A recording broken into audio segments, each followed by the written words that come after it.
आज का विषय है नगरीकरण, अर्बनाइजेशन। अर्बनाइजेशन को जानने से पहले हम थोड़ा सा नगर और गांव के बारे में जानना चाहेंगे। नगर और गांव, भारतीय समाज व्यवस्था को हम प्रारंभ से ही ग्रामीण व कृषि प्रधान समाज के रूप में जानते आए हैं। ग्रामीण व कृषि प्रधान समाज का जो मुख्य आधार होता है, जो मेरुदंड है, वो कृषि व्यवस्था होती है। और भारतीय समाज व्यवस्था में 1901 में कुल जनसंख्या का 11.4% भाग ही नगरीय था। इसी संदर्भ में भारत को गाँव का देश कहा जाता है और यहाँ के विकास का स्वरूप जो है उसमें भी ये धारणा डाली गई है कि यदि देश का विकास करना है तो यहाँ के गाँव का विकास करना होगा, क्योंकि जहाँ जनसंख्या का अधिकांश भाग जिस क्षेत्र से संबंधित है, यदि उस क्षेत्र का ही विकास नहीं होगा तो देश का विकास की संभावना कम रहेगी। नगरीकरण एक प्रोसेस है जो मानव समाज के सामाजिक, आर्थिक, राजनीतिक, धार्मिक आदि विविध पक्षों को प्रभावित करता है। इस प्रक्रिया के अंतर्गत मानव समुदाय के सामाजिक, आर्थिक, राजनीतिक, सांस्कृतिक संबंधों में परिवर्तन आता है। तो यह समाजशास्त्र, अर्थशास्त्र, राजनीति शास्त्र, धर्मशास्त्र व इन विभिन्न विषयों का विषय बन जाता है। इससे संबंधित हैं सारे विषय। 2001 में जनगणना के आधार पर 28.53% जनसंख्या नगरीय थी और इसी आधार पर 2011 की जनगणना अनुसार कुल जनसंख्या का 31.2% भाग नगरीय रहा। और इसके अलावा यानी आज भी 2011 की जनगणना के जो उसमें आंकड़ों को हम नज़र डालें तो आज भी 68% लोग, लगभग 69% लोग ग्रामीण हैं। ग्रामीण समाज से संबंधित, यानी देश के 50% से अधिक, आधी से अधिक जनसंख्या आज भी ग्रामीण है। लेकिन धीरे धीरे वो नगरीकरण के प्रोसेस के तौर पर नगरीय समाज व संस्कृति से अभिभूत हो रही है, उससे आकर्षित हो रही है और परिवर्तन हो रहा है। 2017 के आंकड़ों के आधार पर या सर्वे रिपोर्ट के आधार पर वर्ल्ड बैंक ने कहा है कि कुल जनसंख्या का 34% भाग नगरीय है। और नगर और गांव को विविध पक्षों के आधार पर ही, और मूल उसका जो बेस है वो है जनसंख्या के आधार पर मेट्रो, मेगा सिटी आदि विभिन्न भागों में शहरों का वर्गीकरण भी किया गया है। भारत में नगरों के विकास के इतिहास को, नगरों के बारे में जानने से पहले नगरों के विकास या नगरीकरण के विकास के इतिहास के बारे में थोड़ा सा हम जानकारी ले लेते हैं। नगरीकरण का विकास कोई आधुनिक भारतीय समाज व्यवस्था के अंतर्गत ही नहीं, प्रारंभ से ही होता है, क्योंकि नगर जो सभ्यता है और ग्रामीण सभ्यता जो है वो शुरू से ही परंपरागत समाज व्यवस्था में भी पाई जाती थी। हड़प्पा संस्कृति यानी सिंधु घाटी सभ्यता, जो आज से 4500 वर्ष पुरानी सभ्यता है, जो परंपरागत भारतवर्ष जिसमें आधुनिक अफगानिस्तान भी सम्मिलित है, पूरे भाग को मतलब भाग में फैली हुई थी और पाकिस्तान एक तरीके से केंद्र में था इसके। तो इसके दो प्रसिद्ध नगर आज भी हम सभी उनके बारे में अपने प्रारंभिक अध्ययन के अंदर हम पढ़ चुके हैं, मोहनजोदड़ो और हड़प्पा संस्कृति। ये दोनों एक बड़े नगर थे सिंधु घाटी सभ्यता के, नदी के किनारे इनका विकास हुआ था और ये सुनियोजित नगर व्यवस्था थी। इसी क्रम में ये एक परंपरागत नगरीय सभ्यता का एक उदाहरण है।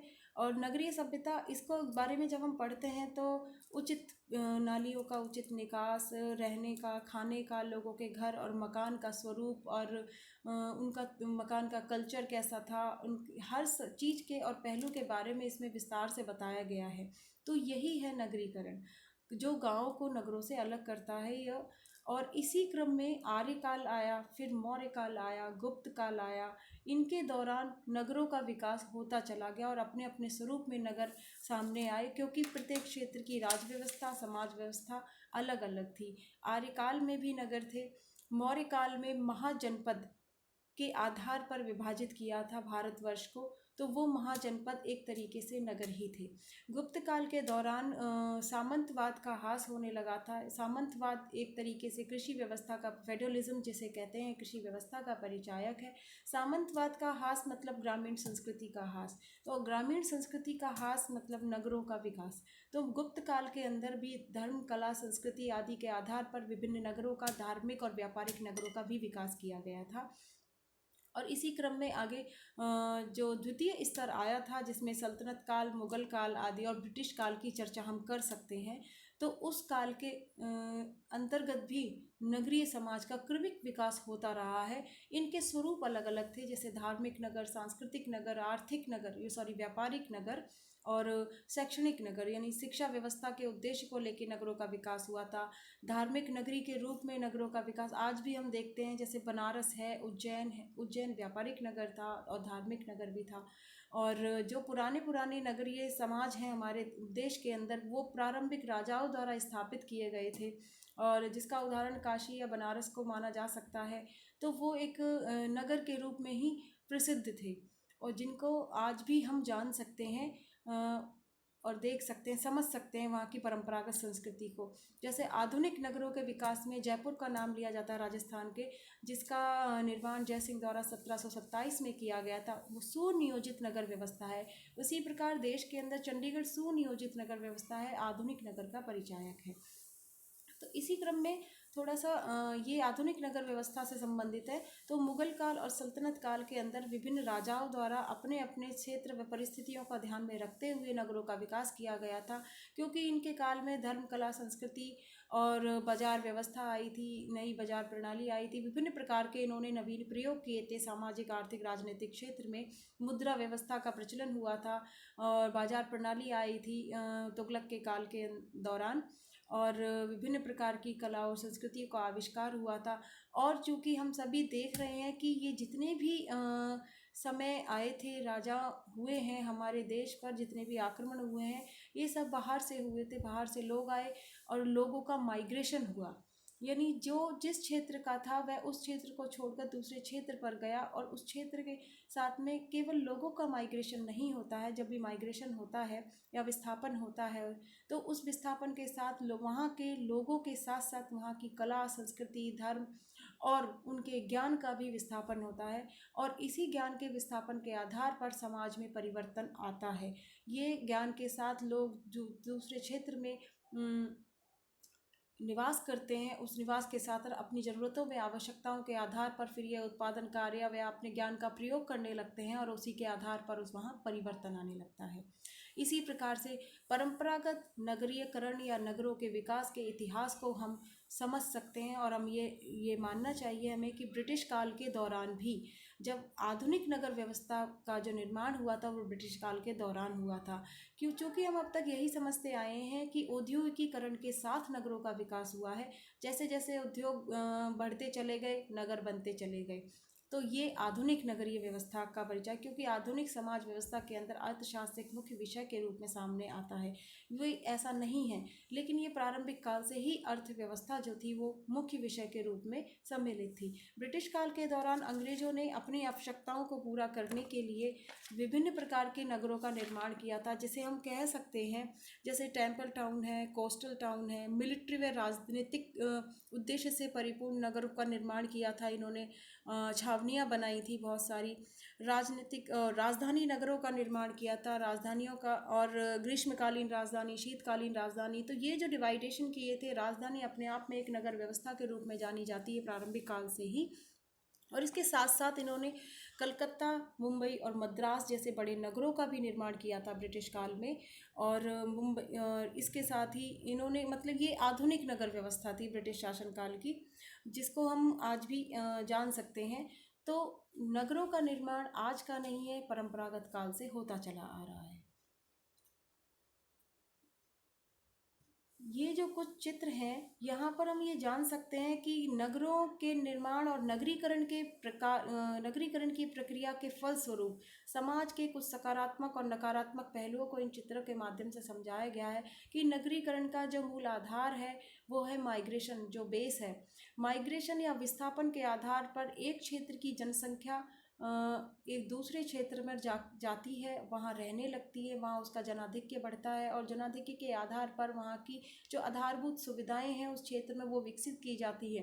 धीरे धीरे वो आधारभूत सुविधाएं अति जनसंख्या भार के कारण वो समस्याओं में परिवर्तित होने लगती हैं, जिसका जो प्रतिरूप है, जैसे अधिकतर जगह जगह कचरे का ढेर इकट्ठा होना, नगरीय क्षेत्रों में उसका उचित प्रबंधन ना होना, गंदा पानी का इकट्ठा होना, स्लम्स एरियाज़ का डेवलप होना, और विभिन्न प्रकार के प्रदूषण।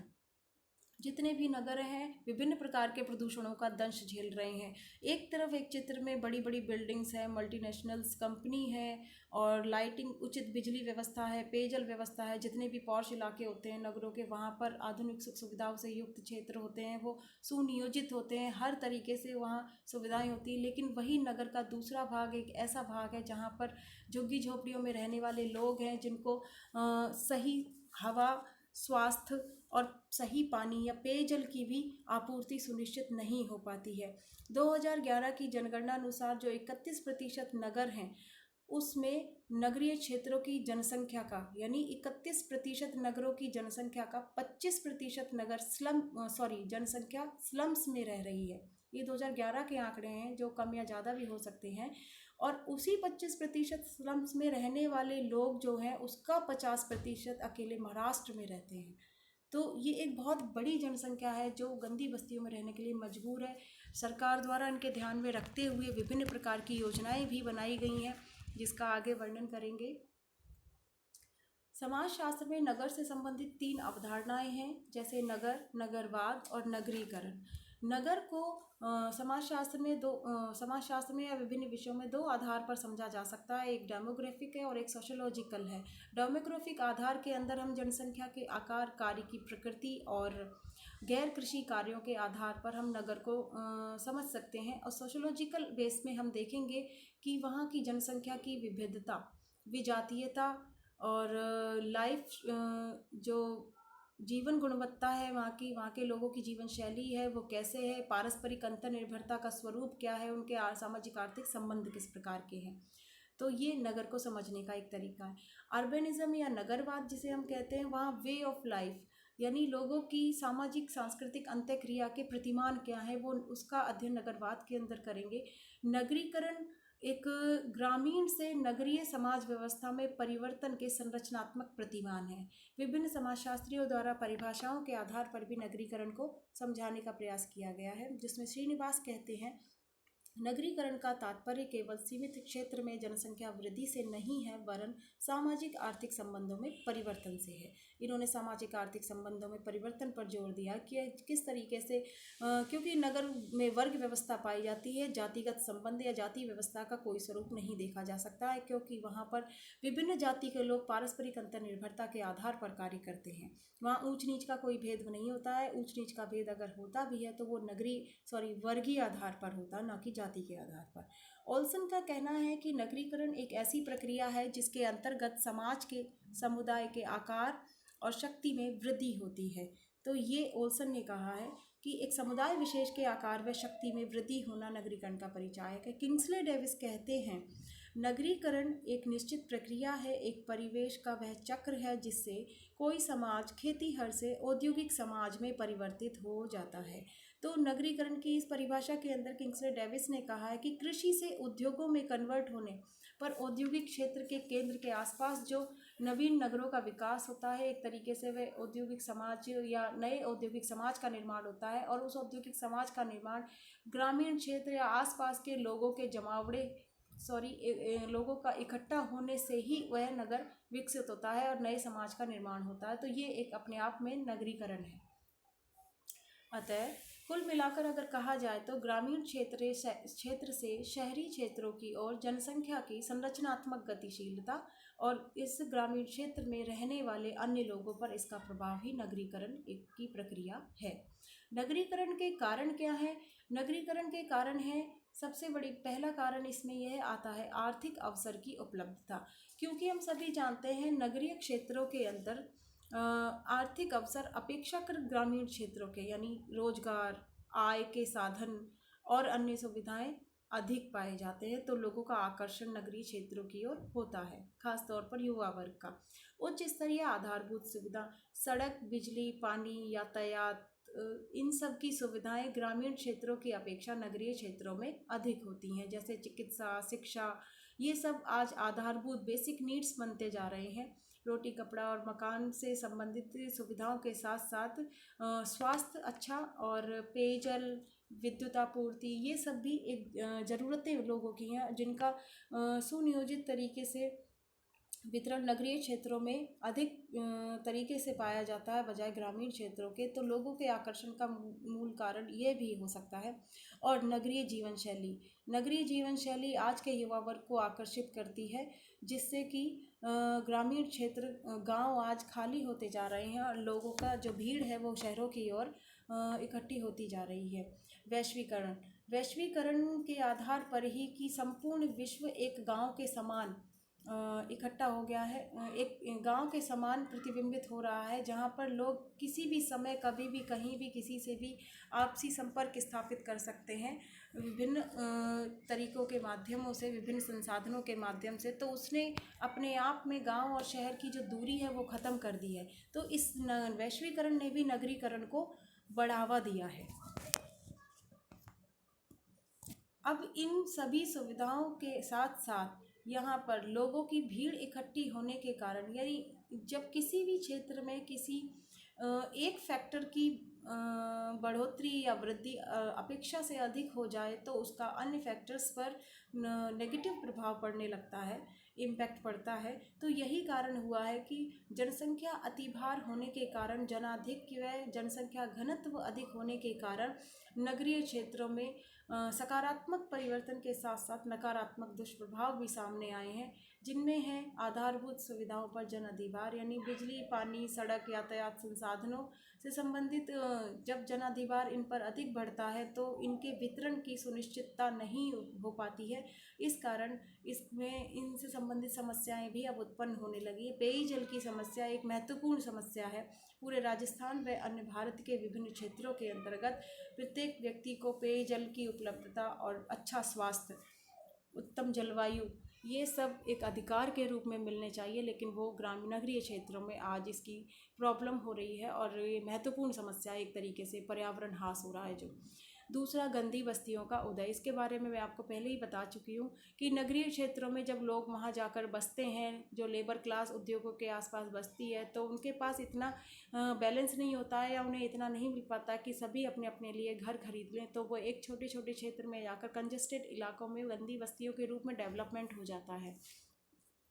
तो ये नगरीय समाज का वह भाग होता है जहाँ एक तरफ पॉश इलाका है और एक तरफ गंदी बस्तियाँ हैं। तो ये नगर की द्विआधारी पहलू को बताते हैं कि एक तरफ लोग सुविधा संपन्न हैं और दूसरी तरफ सुविधा से हीन। तीसरी प्रॉब्लम है स्वास्थ्य संबंधी समस्याएं, यानी जो गंदी बस्तियों से संबंधित लोग हैं या फिर पर्यावरण का जो ह्रास हो रहा है, वायु प्रदूषण, ध्वनि प्रदूषण, जल प्रदूषण की जो समस्याएं हैं वो नगर के अच्छे और बुरे सभी लोगों को प्रभावित करती हैं।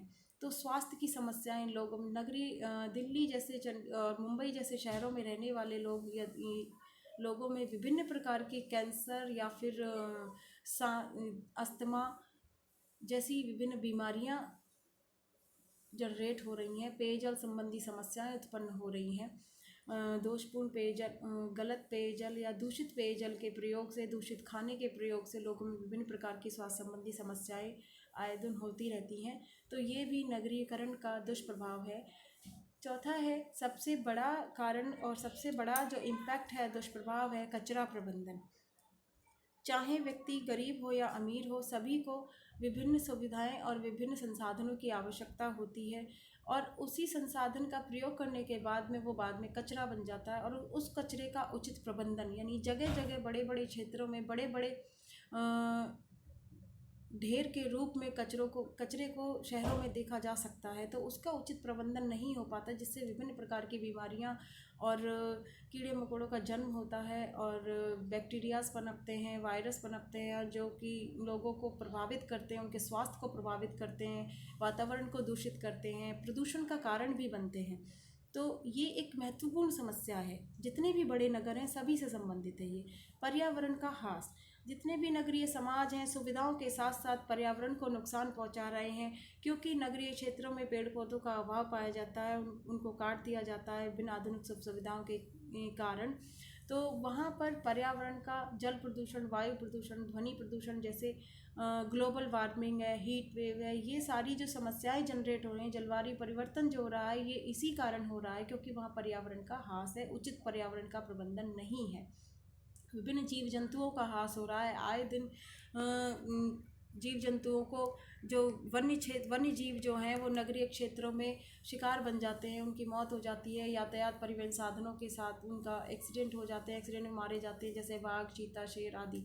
तो ये इसके दुष्प्रभाव है। यातायात प्रबंधन सबसे बड़ी समस्या, या आजकल लोगों के पास टाइम नहीं है और उसी टाइम मैनेजमेंट के अभाव में डेली जाने कितने लोगों को यातायात प्रबंधन उचित नहीं होने के कारण कई बार मौत का शिकार भी होना पड़ता है। तो ये नगरीकरण के दुष्प्रभाव हैं जिनको दूर किया जाना भी आवश्यक है। केंद्रित योजनाएं, सरकार द्वारा आधुनिक नगरीय सभ्यता के विकास और उनके उचित व नियोजित प्रबंधन के लिए विभिन्न प्रकार की योजनाएं भी संचालित की गई हैं, जो वर्तमान में कार्यरत भी है। तो इनसे संबंधित समस्याओं को आप सभी लोगों को थोड़ा सा गहन अध्ययन करना चाहिए, क्योंकि आगे जितने भी कॉम्पिटिटिव एग्ज़ाम हैं उनमें भी इनसे संबंधित प्रश्न अक्सर पूछे जाते हैं। इसको संक्षिप्त में नगरों के विकास संबंधित और पुनर्नियोजन संबंधी योजनाएं हैं, जिसमें स्मार्ट सिटी योजना देश के चुनिंदा शहरों को इसमें सम्मिलित कर उससे विशिष्ट तरीके से, नियोजित तरीके से वहाँ की समस्याओं को दूर करके उन्हें स्मार्ट सिटी में कन्वर्ट करने से संबंधित यह योजना है। दूसरी योजना है Jawaharlal Nehru national urban mission. ये योजना 2005 से संचालित है, जिसके अंतर्गत नगरों के आधुनिकीकरण से संबंधित है। यह जिसमें नगरों के जो समस्याएं हैं उनसे संबंधित है, उनको दूर करना किस तरीके से दूर किया जाए उनको, इससे संबंधित है ये योजना। तीसरी है अमृत योजना। स्मार्ट सिटी योजना से योजना की जो लिस्ट में जो शहर नहीं है उनके अलावा कई शहरों को अमृत योजना के तहत चुना गया। मुख्यतः अमृत योजना के अंतर्गत आने वाले शहरों में सीवर सिस्टम और पेयजल, हर घर तक पेयजल की आपूर्ति करना, जल आपूर्ति करना और सीवर कनेक्शन, हरियाली और पार्कों के पुनर्नवीनीकरण या फिर नवीन पार्कों के निर्माण से संबंधित अमृत योजना है।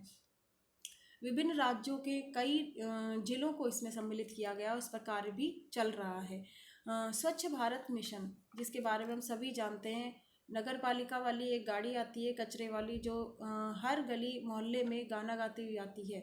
तो वह स्वच्छ भारत मिशन के तहत ही है। इस योजना के तहत ही शहरों को सही स्वच्छ बनाना इसका मूल उद्देश्य है, और गाँव में शौचालयों का निर्माण भी इसका उद्देश्य है। NUHM के तहत ही नेशनल अर्बन हेल्थ मिशन के तौर पर इस योजना का संचालन किया गया है। नेक्स्ट है प्रधानमंत्री आवास योजना। प्रधानमंत्री आवास योजना के तहत नगरीय क्षेत्रों के अंतर्गत प्रत्येक व्यक्ति को, जो गरीब व्यक्ति हैं, उनको अफोर्डेबल हाउस उपलब्ध कराने के लिए, इसका लक्ष्य था 2022 तक उपलब्ध कराने का। तो हाउस या मकान उपलब्ध कराने के लिए योजना एक तरीके से स्लम्स के विरोध में शुरू हुई कि गंदी बस्तियां हटाई जाए नगरों से और इनको आवास उपलब्ध कराए जाए। तो ये प्रधानमंत्री आवास योजना उससे रिलेटेड है, उसके एवज में संचालित की गई है। तो इन केंद्रित योजनाओं के साथ साथ अन्य योजनाएं भी हैं जिनके बारे में आपको जानना चाहिए कि किस तरीके से गाँव और नगरों के विकास से संबंधित सरकार किन किन योजनाओं को संचालित करती है।